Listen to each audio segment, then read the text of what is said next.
Segundo libro de Crónicas, capítulo 34. Josías, rey de Judá. Josías tenía 8 años cuando ascendió al trono y reinó en Jerusalén 31 años. Josías hizo lo que agrada al Señor, pues siguió el buen ejemplo de su antepasado David.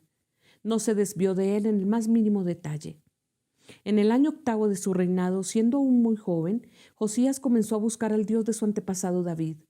En el año 12 empezó a purificar a Judá y a Jerusalén, quitando los santuarios paganos, las imágenes de la diosa Acera y los ídolos y las imágenes de metal fundido.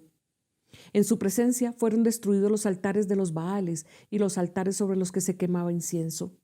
También fueron despedazadas las imágenes para el culto a Acera, y los ídolos y las imágenes de metal fundido fueron reducidos a polvo, el cual fue esparcido sobre las tumbas de los que les habían ofrecido sacrificios. Quemó sobre los altares los huesos de los sacerdotes, purificando hacia Judá y a Jerusalén. Lo mismo hizo en las ciudades de Manasés, Efraín, Simeón y Neftalí, y en sus alrededores. En toda la región de Israel destruyó los altares, redujo a polvo los ídolos y las imágenes de la diosa Acera, y derribó los altares para quemar incienso. Luego regresó a Jerusalén.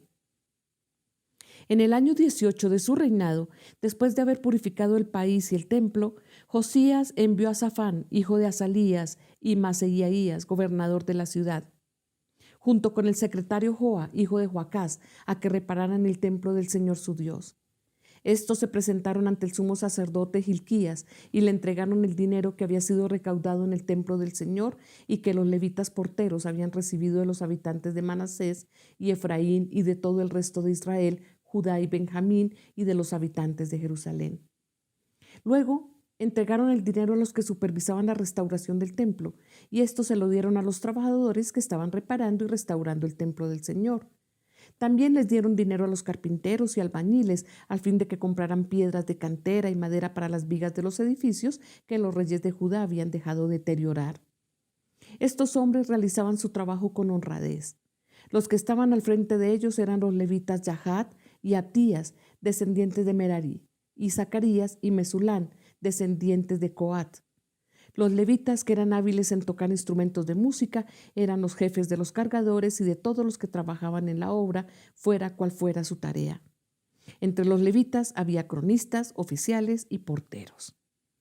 Hallazgo del libro de la ley.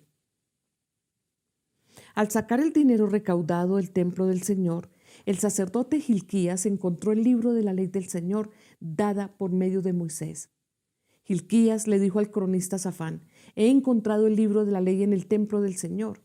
Entonces se lo entregó y Safán se lo llevó al rey. Le dijo: «Majestad, sus servidores están haciendo todo cuanto se les ha encargado.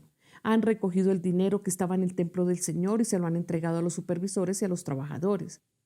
En sus funciones de cronista, Safán también informó al rey que el sumo sacerdote Hilquías le había entregado un libro, el cual leyó en presencia del rey. Cuando el rey oyó las palabras de la ley, se rasgó las vestiduras en señal de duelo y dio esta orden a Hilquías, a Ahicán, hijo de Safán, a Abdón, hijo de Micaías, al cronista Safán y a Asaías, su ministro personal: «Con respecto a lo que dice este libro que se ha encontrado, vayan a consultar al Señor por mí y por el remanente de Israel y de Judá.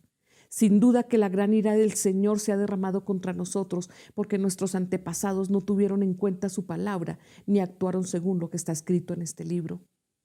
Hilquías y los demás comisionados del rey fueron a consultar a la profetisa Huldá, que vivía en el barrio nuevo de Jerusalén. Huldá era la esposa de Salún, el encargado del vestuario, quien era hijo de Ticvá y nieto de Jarjás. Huldá les contestó: «Así dice el Señor Dios de Israel: díganle al que los ha enviado que yo, el Señor, les advierto: voy a enviar una desgracia sobre este lugar y sus habitantes, y haré que se cumplan todas las maldiciones que están escritas en el libro que se ha leído ante el rey de Judá. Ellos me han abandonado, han quemado incienso a otros dioses y con todos sus ídolos han provocado mi furor. Por eso arde mi ira contra este lugar y no se apagará.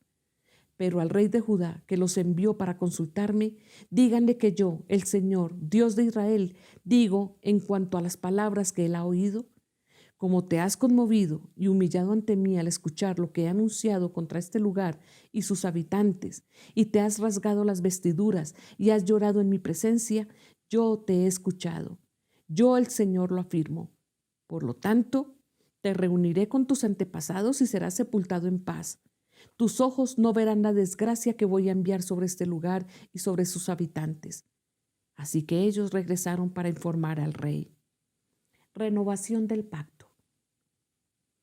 Entonces el rey mandó convocar a todos los ancianos de Judá y Jerusalén, acompañados de todos los habitantes de Judá y de Jerusalén, de los sacerdotes, de los levitas y, en fin, de la nación entera, desde el más grande hasta el más pequeño. El rey subió al templo del Señor y en presencia de ellos leyó todo lo que dice el libro del pacto que fue hallado en el templo del Señor. Después se puso de pie junto a la columna del rey y ante el Señor renovó el pacto. Se comprometió a seguir al Señor y a poner en práctica de todo corazón y con toda el alma sus mandamientos, preceptos y decretos, cumpliendo así las palabras del pacto escritas en este libro. Después hizo que todos los que se encontraban en Jerusalén y en Benjamín confirmaran el pacto, y así los habitantes de Jerusalén actuaron según el pacto de Dios de sus antepasados. Josías suprimió todas las costumbres detestables que había en todo el territorio de los israelitas e hizo que todos los que se hallaban en Israel adoraran al Señor su Dios. Mientras Josías vivió, no abandonaron al Señor, Dios de sus antepasados. Esta es palabra de Dios.